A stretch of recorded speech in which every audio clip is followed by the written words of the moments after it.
সাথে দেখো মানে স্টিচ করাই রয়েছে শাড়ির। এই লিটিল গোল্ড পেছনে বসে বসে ব্লু স্টিক গাটা দেখাও। তারপরে আচ্ছা নিয়ে যাচ্ছি।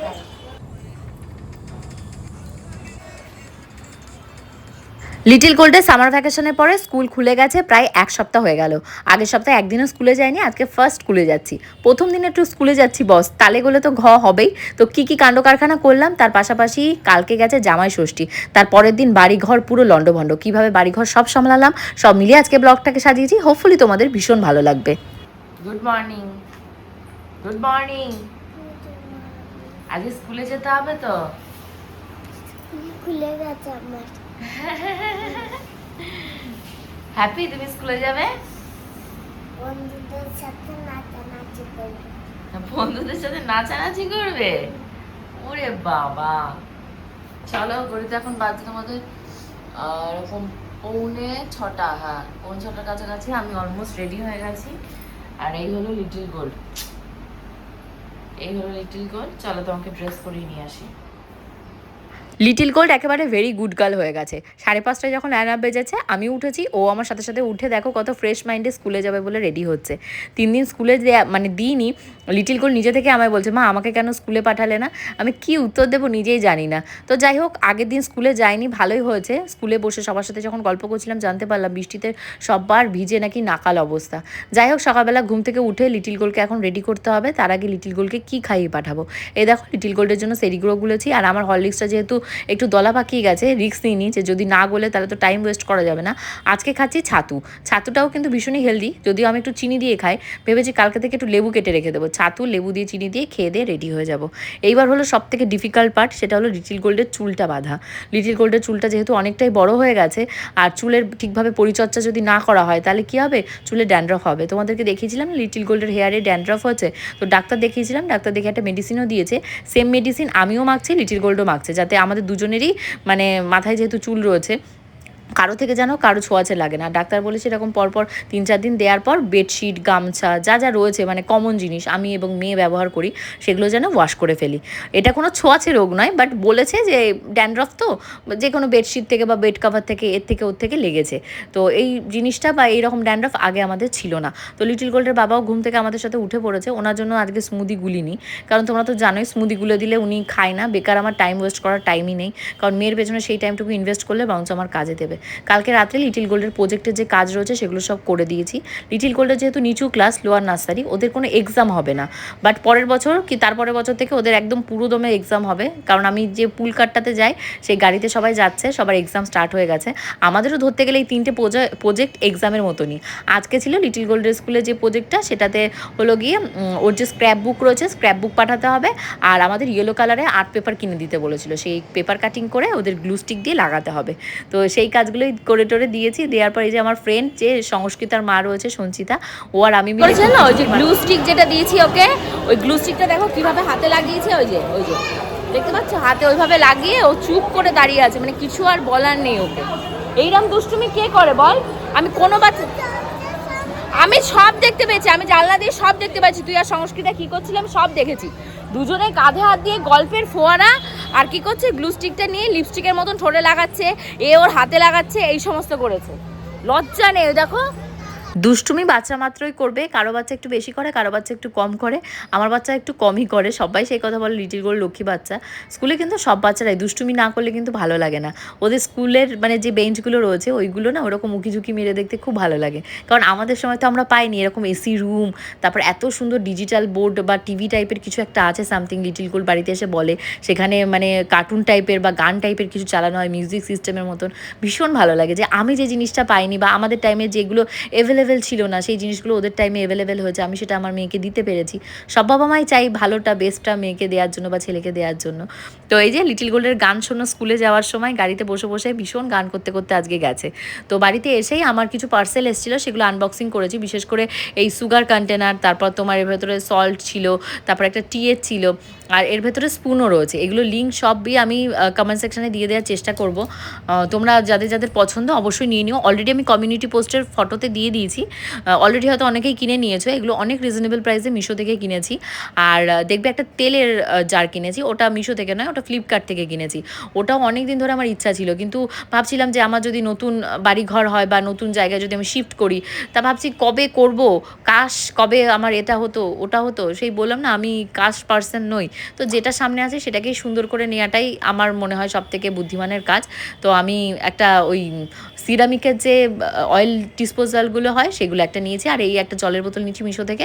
লিটিল গোল্ডে স্কুলে গেলে একটু বেশি জল যদি ক্যারি করতে হয়, এরপর তো আরও প্রখর গরম পড়বে, তো তার জন্য ওইটা কিনেছি। কালারটা আমি পছন্দ করেছি, পিঙ্ক কালার নিয়েছি। তোমরা আরও কালার ভ্যারাইটি পেয়ে যাবে, আর লিঙ্কের থ্রুতে নিলে বললাম আপ টু 80% তোমরা ডিসকাউন্টও পেয়ে যাবে।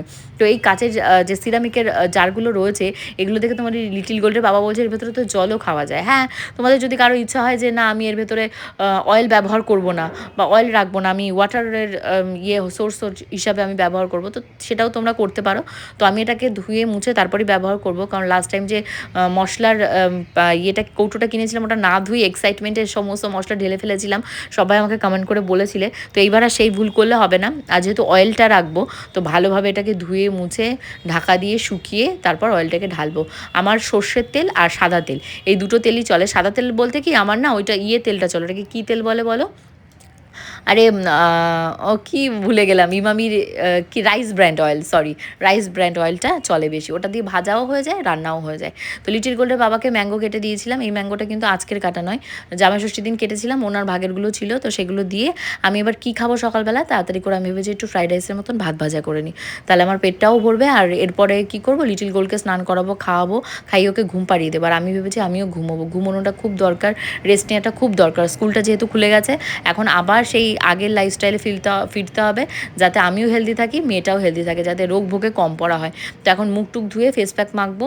আর হেয়ারে হলেও আমি বললাম না লিটিল গোল্ডকে যে ড্যান্ড্রফের জন্য একটা লোশন দিয়েছে ডাক্তার, ওই লোশনটা লিটিল গোল্ডের মাথায় অলরেডি স্কুল থেকে আসার পর মাখিয়ে দিয়েছি, এখন আমি মাখবো। লিটিল গোল্ডের স্কুলে দিয়ে আমরা যখন সবাই মিলে গল্প টল্প করি এক জায়গায় বসে, তো তখন সবাই আমাকে বলছিল যে সবাই আমার ভিডিওগুলো দেখেছে, আমি যে রিয়ালিটি শোটাতে গেছিলাম LSS অ্যারিনাতে, তো সেখানে গিয়ে আমি কেন কান্নাকাটি করছিলাম। ওখানে যে কটা মায়েরা ছিল বা যাদের সাথে আমার কথা হয়েছে, প্রত্যেকেই বলেছে যে তুমি যখন কাঁদছিলে আমাদের চোখে জল চলে এসছে। এটা স্বাভাবিক ব্যাপার, যারা আমাকে চেনে, যারা আমাকে জানে, বা বিশেষ করে যারা চেনা জানা দরকার নেই, যারা মা, তারা কিন্তু বুঝতে পারবে কেন আমি লিটিল গোল্ডকে জড়িয়ে ধরে সেদিনকে অত কান্নাকাটি করছিলাম, বা আমার বরের জন্য কেন আমার মনটা খারাপ লাগছিল। তো ওরা অনেকেই জিজ্ঞাসা করছিল যে গেমটা কি হলো, গেমটা কবে হবে। তা বাদেও আমি ফেসবুক, ইউটিউবে সব জায়গাতেই অনেকে জিজ্ঞাসা করছে যে গেমটা তো এখনও দেখানো শুরু হলো না, গেমটার পরবর্তী পার্ট কী হবে। অ্যাকচুয়ালি গেমটা এখনও তোমাদের সাথে মানে শেয়ারই করা হয়নি, যে পেজ থেকে আপলোড হচ্ছে LSS এরিনার, তো সেখান থেকে জাস্ট কিছু কিছু মানে হয় না গ্লিমস, সেইগুলো তোমাদের সাথে শেয়ার করা হচ্ছে। মেন গেম স্টার্ট বা ওগুলো স্টার্ট হবে, মোটামুটি 40টা এপিসোড আমরা শুটিং করে এসেছি, তো সেই এপিসোডগুলো তোমাদের সাথে শেয়ার করা হবে। তারপরে গিয়ে হয়তো আরও মানে 1 মাস পরে গিয়ে হয়তো আমাদের আবার আউটডোর একটা শুটিংয়ে নিয়ে যাবে। তো ওখান থেকে আমাদেরকে অপশান দিচ্ছে যে আমরা এবার শুটিং করতে কোথায় যাব, শুধু আমাদের নয় সবাইকেই অপশান দিয়ে ওদের পেজ থেকে ছাড়ছে যে কোথায় আমরা এবার যেতে চাই, জঙ্গল, রাঙামাটি, তারপর শহরতলি নাকি সমুদ্র। তো তোমাদের কার কার ইচ্ছা যে আমি কোথায় গেলে বা আমরা কোথায় গিয়ে এই গেমটা আবার কন্টিনিউ করলে তোমাদের ভালো লাগবে, তোমরা একটু আমাকে কমেন্ট করে জানিও। আমার তো ভীষণ মানে ইচ্ছা যেহেতু জেগেছে, যে কারণ গরমকালও থাকবে, 1 মাস পরে নিশ্চয়ই প্রখর ঠান্ডা পড়ে যাবে না, তো গরমের ভেতর কিন্তু কাজ করা যায় না। আমরা শীতের জায়গায় গেছিলাম দার্জিলিং গিয়ে, আমরা যতটা না এফোর্ট দিয়ে কাজটা করতে পেরেছি, টায়ার্ড হইনি, বাট গরমের জায়গায় গেলে এই গেম টেম খেলতে গেলে প্রচুর ঘেমে যাব। আমি তো ভেবেছি হয় শহরতলি মানে হোটেল টোটেল হয়তো ভাড়া করে নেবে, তাহলেই আমি আছি, নাহলে পাহাড় জঙ্গল, পাহাড় তো ঘুরে এসেছি, আর জঙ্গল কোথায় বা নেবে, জঙ্গল হলে একটু ঠান্ডার জায়গায় নিয়ে গেলে ঠিক আছে। তো যাই হোক, এখন আমি একটু পুজো অর্চনা দিতে এসেছি। গোবিন্দ নর্মদেশ্বর হলো বদ্দির বাড়িতে রয়েছে, আমি যখন দীঘায় গেছিলাম তখন বদ্দির কাছে দিয়েছিলাম, দেওয়ার পর আর বদ্দির কাছ থেকে আনা হয়নি। তো গোবিন্দ বলেছে আজকে রাতে বাড়িতে ঢুকবে, তো গোবিন্দর ঘরের বেডশিট টিট সব পাল্টে টাল্টে আমি গুছিয়ে রেখেছি। অনেকে অনেক গিফট দেয়, তো লিটিল গোল্ডের জন্য গিফট এসছে, দেখো এটা আমাদের একজন ফ্যামিলি রিলেটিভ দিয়ে গেছে, সম্পাদি। তো এই দেখো, এটা হলো একটা গুজরাটি ড্রেস, এই দেখো অরেঞ্জ কালারের একটা ব্লাউজ, আচ্ছা তার সাথে রয়েছে একটা, এই দেখো জাস্ট একটা ওয়াও, ড্রেসটা এত সুন্দর। আমাকে ফোন করে বলেছে গুজরাটিরা যেমন পরে সেরকম একটা ড্রেস, মানে আমাদের এই মানে কলকাতার চত্বরে হয়তো লোকাল দোকানে পাওয়া যাবে না, কলকাতা বড়বাজারের দিকে খুঁজলে হয়তো পাওয়া যাবে। এই দেখো, এইটা হলো প্যান্ট মানে পাজামাটা, এই দেখো পাজামাটার সাথে এই দেখো মানে স্টিচ করাই রয়েছে শাড়ির, এই যে শাড়ির যে দুপাট্টা এই দেখো এখানটা থেকে এইভাবে স্টিচ করা রয়েছে, দেখো কি সুন্দর করে কুচি দিয়ে স্টিচ করা রয়েছে।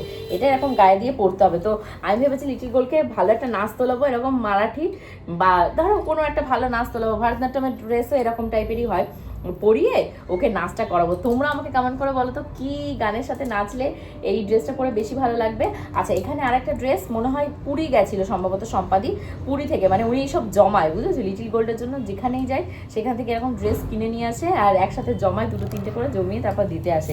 কিন্তু আনফর্চুনেটলি যেদিন সম্পাদি দিতে এসছে সেদিনকে আমি তিলোত্তমা প্রমোশনে গেছিলাম, উনি আমাকে আর ফোনেও পাইনি আর ইয়েও করতে পারেনি, দেখি দরজার ফাঁকা থেকে রেখে গেছে, যখনই রেখে গেছে তখনই ভেবেছি সম্পাদি এসেছিল এসে রেখে গেছে। আর এই দেখো স্পুন নিয়ে এসছে, কি সুন্দর সুন্দর 4টে সেটের স্পুন।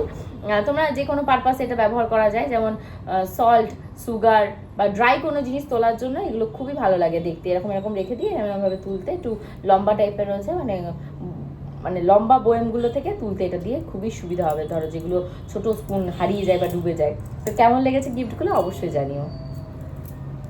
দুপুরে আজকে আর আমি বিশেষ কিছু রান্নাবান্না করিনি, কালকে সমস্ত ভাত, তারপর কই মাছ, তারপর তোমাদের ট্যাংরা মাছ, ইলিশ মাছের মাথার ডাল সবই রয়েছে। আর কি রান্না করব, কি বা বাসি বানাবো, ওইগুলো যদি না খাই, এরপরে মঙ্গলবার রয়েছে, তারপর একাদশী রয়েছে, অম্বুবাচী লেগেছে, কি একটা অত্যাচার। তো আমি ভেবেছি যা আছে ওই খেয়ে নিয়ে যে মাছ গরম করতে দিয়েছি, আর ওপাশে হলো ইলিশ মাছের মাথার যে ডালটা রয়েছে ওটা গরম করতে দিয়েছি, কারণ মঙ্গলবার রয়েছে, আমি তো খেতে পারবো না। আর তোমাদের গপুদাকে ফোন করলাম খেতে আসবে না, তখন এখন হলো ঘুম থেকে উঠেছি, আমি তখন কি ঘুমিয়ে পড়েছি, আমার শরীর এত টায়ার্ড, ভোরবেলা উঠেছি 5টায়, তো ঘুমিয়ে পড়েছি। ঘুম থেকে এখন বেজে গেছে 5টার সময় উঠে ভাত টাত গরম করে মেয়েকে কটা খাইয়েছি, আমি কটা খেয়েছি, আর মেয়েকে যখন ঘুম পাড়িয়েছি তখন গরম গরম ভাত কটা ঘি দিয়ে ওকে খাইয়ে ঘুম পাড়িয়েছি, আর আমি 1 গ্লাস ম্যাঙ্গো পান্না গুলে খেয়েছি। ম্যাঙ্গো পান্নাটা কেনাতে আমার ভীষণ সুবিধা হয়েছে, মানে অন্যান্য সময় যে ক্রেভিংটা হয়, যে জলের ক্রেভিং, জল খেতে পাচ্ছি না, একটু ঠান্ডা হলে ভালো হয়, গরম হলে ভালো হয়, মিষ্টি হলে লেবু চেপাচিপি, তার থেকে ম্যাঙ্গো পান্নাটা একদম গুলে দিচ্ছি, চিনি টিনি দিচ্ছি না, আমিও 1 গ্লাস করে খাচ্ছি, লিটিল গোল্ডও 1 গ্লাস করে খাচ্ছে। তো ওইগুলো খেটে আমরা ঘুমিয়েছি, ঘুম থেকে উঠে মেয়েকেও ভাত দিয়ে বসিয়েছি, যদি হাত দিয়ে ও যে কটা পারে খাক, বাকি আমি এদিকে একটু কাজকর্ম করতে থাকি। তো ও মানে ইলিশ মাছের মাথার যে ডালটা রয়েছে আর ওর পেটে যেহেতু খিদেও রয়েছে, দুপুরবেলা খায়নি, আমার সাথে ঘুমিয়েছিল, ও মানে টপাটপ যে কটা ওর মুখে দিয়েছে ও খেয়ে নিয়েছে। বেশ ভালো লাগছিল যে মেয়েটা ধীরে সুস্থে এখন খাওয়া দাওয়া শিখে যাচ্ছে, হোপফুলি যেহেতু লিটিল গোল্ডের 3+, খাওয়া দাওয়াও শিখে যাচ্ছে। তো এখন সন্ধ্যেবেলা ওর আন্টি পড়াতে এসছে, তাই লিটিল গোল্ডের আন্টিকে আমি বলে বলে দিচ্ছিলাম যে কী কী পড়াতে হবে ওদের স্কুলে। তো প্রচুর অ্যাডভান্স, খুব মানে ছুটে ছুটে যাচ্ছে, এগিয়ে এগিয়ে যাচ্ছে, আমরা তো সব পেছনে পড়ে আছি, আমরা 1 to 10 কাউন্ট করিয়ে বসে আছি। আর স্কুলে ধরো 10 দিনে 10টা লেখাবে, লেখানোর পর 11, 12, 13 স্টার্ট করে দেবে। তাই ওকে বলছিলাম তোমাকেও এখন ঘোরার মতন ছুটতে হবে, স্কুল থেকে যা শিখিয়ে দেয় বাড়িতে এক্সট্রা করে কিছু না শেখালেও হয়, কিন্তু তারপরেও ওই সবার আমার মন মানে না যে একটা আন্টি থাকলে ভালো হয়, লিটিল গোল্ড টাইমটাও কাটাতে পারে। আর তিয়াশা খুব ভালো মেয়ে, খুব ভালো হাতে ধরে ধরে লিটিল গোল্ডকে পড়ায়, বুঝিয়ে বুঝিয়ে দেয়। তো এখন আমি আরেকটা কাজ করছি, সেটা হলো ওয়াশিং মেশিন চালাচ্ছি। গোবিন্দর ঘরের বেডশিট থেকে শুরু করে আমার এই ঘরগুলোর বেডশিট 3বারেরটা জমা হয়েছে, মানে মোটামুটি এখানে 8 থেকে 10টা বেডশিট তো হবেই। তা বাদে যে বাসনালি এসেছিলো আগের বার, লাস্ট টাইম ওকে বললাম না 9টা বেডশিট আমি এমনি দিয়ে দিয়েছি, ভালো ছেঁড়া ফাটা তো নয়, ওগুলো এমনি হয়তো একটু ডিসকালার হয়ে যায় কি পারতে পারতে আর মনে হয় না ওটার উপরে শোবো, তো ওইগুলো বেড কাভার সহ সহই আমি ওকে দিয়ে দেয়, আর ও সেই হিসাবেই আসে। আর ভালো ভালো বাসন আমার জন্য রাখে, বাসন আলে অনেক দিন হয়ে গেছে আসে না, ও আমার কাছে মানে কিছু মানে বাসনের জামা কাপড় পায়, বাসন আমার কাছে রেখে গেছে, জামা কাপড় আমিও কিছু গুছিয়েছি, ও আসলে ওকে দিয়ে দেবো। তো ওয়াশিং মেশিনটা চালিয়ে দেবো আমি, কিন্তু গরম জলে আমি আমার জামা কাপড়গুলোকে কাচি, বিশেষ করে বেডশিটই যেহেতু কাচি, ওখানে দেখবে গরম জলে অপশান রয়েছে, আমি গরম জলে অপশান দিয়ে দিই। আর এক ওয়াশেই কিন্তু আমি রেখে দিই না, আমি 2বার ওয়াশ করি, ওভারনাইট হলেও ওয়াশ হয়ে যাচ্ছে, হওয়ার পর ওটা অটোমেটিক বন্ধ হয়ে যায়, হওয়ার পর আমি সকালবেলা আবার ওয়াশ করি, তাহলে একটু শোকিংও হলো আর ওয়াশটাও ভালো হয়ে যায়। তারপর একটু কমফর্ট দিয়ে আর একবার ওয়াশ করলে একদম একদম ফুরফুরে হয়ে যায় আমার বেডশিটগুলো। আর এখানে দেখতেই পাচ্ছ খাটের অবস্থা খুবই খারাপ, দীঘার ব্যাগ, দার্জিলিংয়ের ব্যাগ সমস্ত এখন গোছাতে হবে। কাশ্মীরের ব্যাগ তুলতে না তুলতে আমার আবার দার্জিলিংয়ে যাওয়ার যেহেতু তাড়া হয়ে গেছিলো, কাশ্মীরেরও কিছু জিনিসপত্র বাইরে ছিল, সমস্ত এখন দেখেছো রোবোটিক স্টাইলে করছি। আমি ভাবছি জীবনটা যদি এত ফাস্ট আমি করতে পারতাম, তাহলে সারাদিন কতই না টাইম পেতাম মোবাইলটা ঘাটার জন্য। এখন এমন হয়, আজকে রাতে দেখো মা বাবা ফোন করেছে, আমি ফোনটা ধরতে পারিনি, মেয়েকে নিয়ে তখন ঘুম পাড়াচ্ছি, এবার বাবু আর মার সাথে কথা বলতে গেলে মেয়ের ঘুম ভেঙে যাবে, আর সকালবেলা উঠতে পারবে না। তো যাই হোক, এখন এই যে সমস্ত জামা কাপড় মোটামুটি যা ছিল সব কাঁচা ধোয়া করা হয়ে গেছে। কাঁচা ধোয়া করার পর কি হয়, আয়রন করার একটা ব্যাপার থাকে। আমার কিছু কিছু জিনিস আছে যেগুলো আয়রন করতে হয়, লিটিল গোল্ডে বাবার জামা যেগুলো শার্ট রয়েছে সেগুলো আয়রন করতে হয়। হ্যাঁ, মানুষটা হয়তো অপরিষ্কার, নিজেকে গুছিয়ে টুছিয়ে রাখে না, কিন্তু তোমরা একটা জিনিস ফলো করে দেখবে, ওনার জামা কাপড় কোনোটাতেই কিন্তু আমি কমতি রাখি না। যখন যেমন পারি তখন সেরকম কিনা থেকে শুরু করে সুন্দর করে পরিপাটি করে কিন্তু জামা কাপড় আমি পরাই। পায়ের জুতোটা যখন যেভাবে পরি, উনি তো আমার কথা মতন চলে না, জুতো অন্তত 4 পিস জুতো আমি রিসেন্টলি আবার কিনে দিয়েছি, তাও জুতো ঠিক মতন পরবে না। না পরলে আর কি করবো বলো। এখন উনি জুতো না পরলে কিছু করার নেই, কিন্তু আমার পায়ের যত্নটা আমায় নিতে হবে। আমি এখন ফুট কেয়ার একটা ক্রিম কিনেছি মুদি কেয়ার থেকে, সেটা লাগাচ্ছি। পরবর্তী ব্লগে আসবো।